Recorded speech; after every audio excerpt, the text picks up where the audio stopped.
7 பேர் என்பது இப்பொழுது 8 பேராக ஐயா அவர்கள் உருவாக்கி இருக்கிறார்கள். அந்த 8 பேராலும் தயாரிக்கப்பட்ட ஒழுங்கு நடவடிக்கை குழு அறிக்கை இப்பொழுது உங்கள் முன்னாலே அறிவிப்பு செய்யப்படுகிறது. கடந்த 22/12/2024 அன்று 24க்கு விடை கொடுப்போம், 25ஐ வரவேற்போம் என்ற சிறப்பு புத்தாண்டு பொதுக்குழு கூட்டத்தில் மருத்துவர் அன்புமணி அவர்கள் மைக் தூக்கி போட்டு மருத்துவர் ஐயா அவர்கள் கருத்துக்கு எதிராக பேசியது, பனையூரில் புதிய கட்சி அலுவலகம் துவங்கியுள்ளேன், அங்கே வாருங்கள், அதற்குரிய கைபேசி எண்ணை குறித்துக் கொள்ளுங்கள் என்று கைபேசி எண் கொடுத்ததும், இது போன்ற செயல்கள் கட்சியை அன்றே பிளவுபடுத்துவதும் குழப்பத்தை ஏற்படுத்துவதும் போன்ற தலைமைக்கு கட்டுப்படாத செயலாகவே இந்த ஒழுங்கு நடவடிக்கை குழு கருதுகிறது. 11/5/2025 அன்று மாமல்லபுரம் இளைஞர் பெருவிழா மாநாடு முடிந்த பின்னர் அடுத்து கட்சி வளர்ச்சி மற்றும் செயல்பாடுகளுக்காக 13/5/2025 அன்று தைலாபுரம் தோட்டத்தில் பாட்டாளி மக்கள் கட்சியின் மாவட்ட செயலாளர்கள் கூட்டம் நடக்கும் என்றும் அதில் மாவட்ட செயலாளர்கள் அனைவரும் கலந்து கொள்ள வேண்டும் என்றும் மருத்துவர் ஐயா அவர்கள் அறிவித்தார்கள். அதைத் தொடர்ந்து மருத்துவர் அன்புமணி அவர்கள் இரவு முழுவதும் மாவட்ட செயலாளர்களுக்கு கைபேசியில் தொடர்பு கொண்டு, நீங்கள் யாரும் தைலாபுரம் தோட்டத்திற்கு போகாதீர்கள், உங்களிடம் கையெழுத்து பெற்றுக்கொண்டு மருத்துவர் அன்புமணி ஆகிய என்னை கட்சியில் இருந்து மருத்துவர் ஐயா அவர்கள் நீக்கப் போகிறார் என பொய்யான செய்திகளை வதந்திகளை சொல்லி மொத்தம் 108 மாவட்ட செயலாளர்களில் 100 பேரை தடுத்து நிறுத்தியது கட்சியை பிளவுபடுத்த திட்டமிட்டு செய்த தவறான கட்சி விரோத நடவடிக்கையாகவே இந்த ஒழுங்கு நடவடிக்கை குழு கருதுகிறது. 3. பாட்டாளி மக்கள் கட்சியின் ஒரு அணியான பாட்டாளி சமூக ஊடக பேரவையினர் ஒரு சிலரை தன் கையில் வைத்துக் கொண்டு மருத்துவர் ஐயா அவர்களை பற்றியும் மருத்துவர் ஐயா அவர்களுடன் இருப்பவர்களை பற்றியும் மிகவும் அவதூறான, அருவருக்கத்தக்க, இழிவுபடுத்துகிற, அநாகரிகமான, மனதை புண்படுத்துகிற செய்திகளை ஒவ்வொரு நாளும் முகநூல் பக்கம் உள்ளிட்ட சமூக ஊடகங்களில் செய்திகளை வெளியிட்டு பொதுமக்கள் மத்தியில் அவமானப்படுத்துகிற மிக தீய செயல்கள் அரங்கேற்றி வருகின்றனர். இதனால் கட்சியினர் மத்தியில் மிகுந்த குழப்பமும் மனவேதனையும் பிளவும் ஏற்படுத்தி வருகிறது என்பதை இந்த ஒழுங்கு நடவடிக்கை குழு சுட்டிக்காட்டுகிறது. 4. தமிழ்நாட்டில் மூத்தவர்களான ஆளுமை மிக்கவர்கள் மருத்துவர் ஐயா அவர்களிடமும் மருத்துவர் அன்புமணி அவர்களிடமும் சமரச பேச்சுவார்த்தை நடத்திய போது மருத்துவர் ஐயா அவர்கள் அதை ஏற்றுக்கொண்டு மதித்த நிலையில் மருத்துவர் அன்புமணி அவர்கள் பேச்சுவார்த்தையை ஏற்றுக்கொள்ளாமல் உதாசீனப்படுத்தியது. 5. மருத்துவர் ஐயா அவர்களின் தைலாபுரம் தோட்ட இல்லத்தில் இருக்கைக்கு அருகிலேயே ஒட்டுக்கேட்பு கருவி வைப்பது. 6. மருத்துவர் ஐயா அவர்களின் அனுமதி இல்லாமல், கலந்து ஆலோசிக்காமல் பொதுக்குழு என்ற பெயரில் ஒரு தனி நாற்காலி போட்டு துண்டு அணிவித்து படம் வைத்து அந்த கூட்டத்தில் புத்தி சுவாதீனம் இல்லாத சில விசமிகளை தூண்டிவிட்டு அந்த சிலரும் கடவுள் சிலை முன்பு நின்று கொண்டு கடவுளிடம் ஐயாவுக்கு நல்ல புத்தியை கொடு என்று மருத்துவர் ஐயா அவர்களை அவமானப்படுத்தும் விதமாக செய்த நடவடிக்கையை யாரும் ஏற்றுக்கொள்ள முடியாத ஒழுங்கீனமான, அநாகரிகமான செயலாக கருதப்படுகிறது. 7. கட்சியின் நிறுவனர் மற்றும் தலைவர் ஐயா அவர்களிடம் எவ்வித அனுமதியும் பெறாமல், தகவலும் தெரிவிக்காமல் தன்னிச்சையாக உரிமை மீட்க, தலைமுறை காக்க பெயரில் நடைபயணம் என்ற நடைபயணத்தை மேற்கொண்டு வருவது கபடமாகவே இந்த ஒழுங்கு நடவடிக்கை குழு கருதுகிறது. 8. தைலாபுரம் தோட்டத்திற்கு மருத்துவர் ஐயா அவர்களை அன்புடன் பார்த்து நேரில் பேசி ஆசி பெற வேண்டும், வாழ்த்துக்களை பெற வேண்டும் என ஆர்வத்துடன் பார்க்க வருபவர்களை அங்கே செல்ல வேண்டாம் என வலியுறுத்தி பணம் பதவி கொடுப்பதாக ஆசை வார்த்தைகளை காட்டியும் வாகன ஏற்பாடுகள் செய்தும் பனையூருக்கு கடத்தி சென்றது. அடுத்து 9, கட்சி நிறுவனர் மற்றும் தலைவர் மருத்துரையா அவர்கள் வெளிப்படையாகவே என்னுடைய படம் போடக்கூடாது, எனது பெயரை பயன்படுத்தக்கூடாது என பலமுறை வலியுறுத்தி சொல்லியும் கூட்டங்களிலும் கட்சிக்காரர்களிடமும் என் குலசாமி என கூறிக்கொண்டு பிறரை தூண்டிவிட்டு கொச்சைப்படுத்தியும் அவமானப்படுத்தியும் தொடர்ந்து பேசி வருவது. 10, நல்ல விதமான தமிழுக்கு முக்கியத்துவம் அளிக்க வேண்டும் என தமிழர்களின் பாரம்பரியத்தை விளக்கி காட்டுகிற வகையில் நல்ல வித்தியாசமான தொலைக்காட்சியை தொடங்க வேண்டும் என கொள்கை வகுத்து அரும்பாடுபட்டு மருத்துரையா அவர்களால் உருவாக்கிய மக்கள் தொலைக்காட்சியில் நீண்ட காலமாக மருத்துரையா அவர்களின் நிகழ்ச்சிகளையோ அல்லது அவர்கள் முகத்தை கூட காட்டாமல் தொடர்ந்து இந்த தொலைக்காட்சி இயக்கி வருகிறது. இறுதியில் மருத்துரையா அவர்களுக்கு எவ்வித சம்பந்தமும் இல்லாத வகையில் மக்கள் தொலைக்காட்சி திட்டமிட்டு அபகரித்துக் கொண்டது. 11, நிலம், நீர், காற்று மாசுபடாமல் பாதுகாத்து அனைத்து உயிரினங்களுக்கும் அடுத்த தலைமுறைகளுக்கும் அப்படியே விட்டு செல்ல வேண்டும் என்ற சுற்றுச்சூழல் பாதுகாக்க வேண்டும் என உயர்ந்த நோக்கத்திற்காக பசுமை தாயகம் அமைப்பை மருத்துரையா அவர்கள் தொடங்கினார்கள். ஆண்டுதோறும் பல லட்சக்கணக்கான மரக்கன்றுகளை நட்டார்கள். நூற்றுக்கணக்கான ஏரிகளில் இரவு நேரங்களில் கயிற்றுக்கட்டிலேயே தொண்டர்களுடன் படுத்துக்கொண்டு உறங்கி ஏரிகளிலேயே தூங்கி தூர்வாரினார்கள்.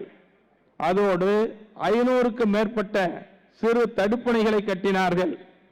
பாலாற்றை மற்றும் பவானி ஆற்றை காப்போம், பாலாற்றை காப்போம், பவானி ஆற்றை காப்போம் என மிதிவண்டியில் 40 கிலோமீட்டருக்கு தொலைவாக பயணம் செய்து இது போன்ற ஏராளமான நற்காரியங்களை நிறைவேற்றி வந்த நிலையில் திட்டமிட்டு பசுமை தாயகம் சுற்றுச்சூழல் அமைப்பை கைப்பற்றிக் கொண்டது.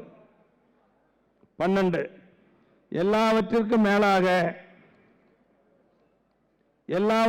மேலாக மருத்துவர் அன்புமணி கட்சி விதிகளுக்கு புறம்பாக நிறுவனர் மற்றும் தலைவர் மருத்துரையா அவர்களின் அனுமதி பெறாமலும் தகவல் ஏதும் தெரிவிக்காமலும் அழைப்பு கொடுக்காமலும் பொதுக்குழு என்ற பெயரால் ஒரு கூட்டத்தை கூட்டி அதில் மருத்துரையா அவர்களுக்கு என ஒரு தனி நாற்காலி போட்டு துண்டும் அணிவித்து கூட்டம் நடத்தப்பட்டது.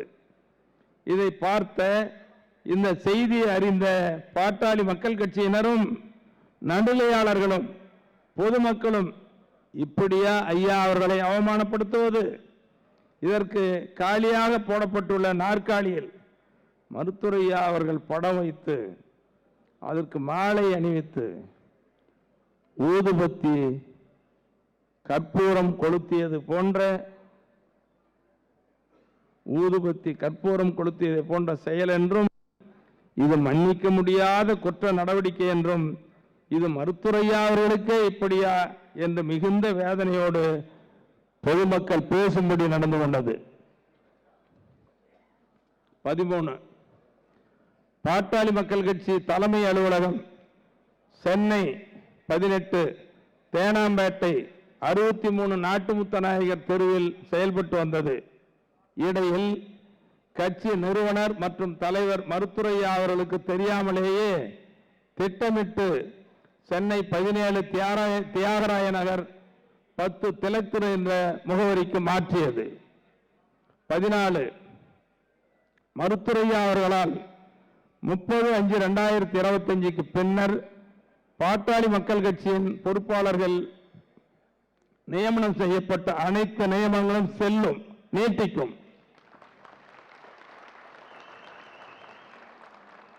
மருத்துரையா அவர்களால் நியமிக்கப்பட்ட அனைத்து நியமனங்களும் செல்லும், அது நீட்டிக்கும். 30/5/2025க்கு முன்னர் மருத்துரையா அவர்களால் நியமனம் செய்யப்பட்டும் சிலர் நீக்கப்பட்டும் அதை தொடர்ந்து அதற்கு அடுத்து மருத்துவர் அன்புமணி அவர்களால் அப்பொறுப்புகளில் அவர்களே தொடர்வார்கள் என்ற அறிவிப்பும் எந்த வகையிலும் செல்லாது, செல்லத்தக்கது அல்ல என்பது. 15 நிறுவனர் மற்றும் தலைவர் மருத்துவரையா அவர்களிடம் ஏதும் பேசாமல் பொதுவெளியில் 40 தடவை பேசியதாக பொய் பேசியது. இறுதியாக 16 சட்டமன்ற குழு தலைவர் சாமானியன் GK மணி மற்றும் சேலம் மேற்கு தொகுதி சட்டமன்ற உறுப்பினர் R அருள் ஆகியோர் மருத்துவமனையில் சிகிச்சைக்காக அனுமதிக்கப்பட்ட நிலையில் இருவரும் குணமடைய கூட்டு பிரார்த்தனை செய்வோம் என கேலி கிண்டலாக பேசி சிரித்தது. இப்படி 16 வகையான ஒழுங்கு நடவடிக்கை குழு ஆய்வு செய்து அறிக்கையை நம்முடைய சமூக நீதி காவலர் பாட்டாளி மக்கள் கட்சியின் நிறுவனர் தலைவர் ஐயா அவர்களுக்கு ஒழுங்கு நடவடிக்கை குழு பரிந்துரை செய்திருக்கிறது என்பதை இந்த பொதுக்குழுவின் வாயிலாக தெரிவித்துக் கொள்கிறோம். இந்த ஐயா அவர்களுக்கு ஒழுங்கு நடவடிக்கை குழு அனுப்பி வைக்கப்பட்ட இந்த 16 அம்சங்களையும் நீங்கள் ஒருமனதாக ஏற்று நிறைவேற்றி தருமாறு உங்களை அன்போடு கேட்டுக்கொள்கிறேன். 7 பேர் என்பது புதுச்சேரி அருகே பட்டானூரில் பாமக நிறுவனர் ராமதாஸ் தலைமையில் நடைபெறும் சிறப்பு பொதுக்குழுவில் தீர்மானங்கள் வாசிக்கப்பட்டன. இது பற்றிய மேலும் விவரங்களை எமது செய்தியாளர் ராஜகுமரன் வழங்க கேட்கலாம். ராஜகுமரன் வணக்கம். இது பற்றிய மேலும் விவரங்கள். புதுவை பட்டானூரில் பாமக நிறுவனர் மருத்துவர் ராமதாஸ் தலைமையில் நடைபெற்ற சிறப்பு பொதுக்குழுவில் பல்வேறு தீர்மானங்கள் நிறைவேற்றப்பட்டிருக்கின்றன. மிக முக்கியமாக இந்த சிறப்பு பொதுக்குழுவிலே அன்புமணியின் மீது ஒழுங்கு நடவடிக்கை எடுப்பதற்காக அமைக்கப்பட்ட ஒழுங்கு நடவடிக்கை குழுவினர் தங்களுடைய பரிந்துரைகளை வழங்கியிருக்கின்றார்கள். 16 பரிந்துரைகள் அதில் இடம்பெற்றிருக்கின்றன. அவற்றுக்கு ஒப்புதல் பெறுவதற்கான ஒரு முயற்சியில் தற்பொழுது இந்த பொதுக்குழுவில் அவர்கள் ஈடுபட்டிருக்கின்றார்கள். அதன் அடிப்படையில் ஏற்கனவே தன்னுடைய செய்தியாளர் சந்திப்பின் மூலமாக அன்புமணி தொடர்பாக ராமதாஸ் கூறி வந்த அனைத்து குற்றச்சாட்டுகளும் இந்த சிறப்பு விசாரணை குழுவினர், அதாவது பாமகவில் அமைக்கப்பட்டிருந்த ஒழுங்கு நடவடிக்கை குழுவினர் மூலமாக மீண்டும் ஒரு முறை அறிக்கையாக தாக்கல் செய்யப்பட்டிருக்கின்றது. அதன் அடிப்படையில் பாமக தலைவர், பாமக நிறுவனர் மருத்துவர் ராமதாஸ் அமரக்கூடிய இருக்கையின் அடியில் அந்த ஒட்டுக்கேட்பு கருவிகளை வைத்தது அன்புமணி தான் என்று குறிப்பிட்டு இந்த விசாரணை குழுவினர் தங்களுடைய அறிக்கையை கட்சியின் முன்பாக சமர்ப்பித்திருக்கின்றார்கள். ஒட்டுக்கேட்பு கருவியை வைத்தது அன்புமணி தான். மேலும் தலைமைக்கு கட்டுப்படாமல் அன்புமணி செயல்பட்டார் என்பதைத்தான் கடந்த சித்திரை புத்தாண்டு பொதுக்குழுவின் பொழுது மைக்கை அவர் தூக்கி வீசியது காட்டியிருந்தது என்று குறிப்பிட்டிருக்கின்றார்கள்.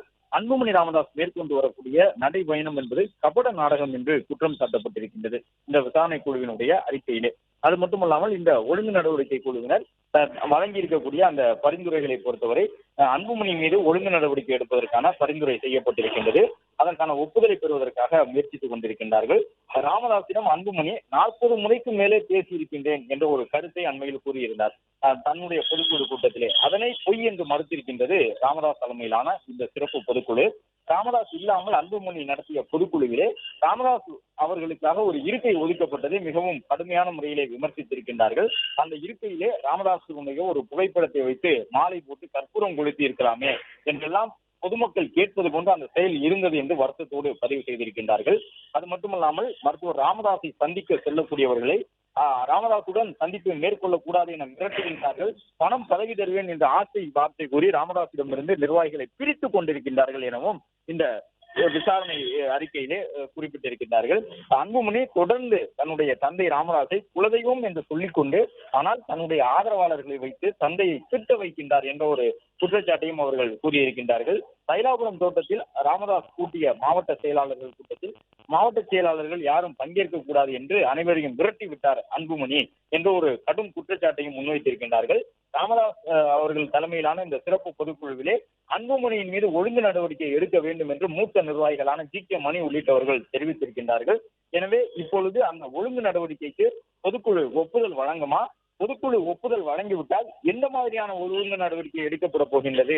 அவர்கள் குறிப்பிட்டு சொல்லக்கூடிய அன்புமணி பாமகவின் தலைவராக இருந்தாலும் அவரை செயல் தலைவர் என்று ராமதாஸ் தரப்பில் குறிப்பிட்டுக் கொண்டிருக்கின்றார்கள். எனவே அவரை கட்சியிலிருந்து தற்காலிகமாக நீக்கம் செய்ய போகின்றார்களா என்ற ஒரு கேள்வி எழுந்திருக்கின்றது. அன்புமணியை பாமகவிலிருந்து அவருடைய தந்தை தற்காலிக நீக்கம் செய்ய போகின்றாரா அல்லது செயல் தலைவர் பொறுப்பில் இருந்து விடுவித்துவிட்டு வேறு ஏதேனும் மூத்த நிர்வாகிகளை அந்த பொறுப்புக்கு நியமனம் செய்ய போகின்றாரா என்ற ஒரு கேள்வியும் எழுந்திருக்கின்றது. அதிலும் குறிப்பாக தன்னுடைய மூத்த மகள் காந்திமதி பரசுராமனை தன் அருகிலேயே அமர வைத்துக் கொண்டிருக்கின்றார் ராமதாஸ். எனவே தன்னுடைய அடுத்த அரசியல் வாரிசாக காந்திமதி பரசுராமனை முன்னிறுத்தப் போகின்றாரா ராமதாஸ் என்பதும் இன்னும் சற்று நேரத்தில் தெரிய வந்துவிடும். அன்புமணியின் மீது ஒழுங்கு நடவடிக்கை எடுப்பதற்கு டி.கே. மணி உள்ளிட்டவர்கள் ஆர்வம் காட்டி இன்னும் சற்று நேரத்தில் அது தொடர்பான விவரங்கள் தெரிய வரும்.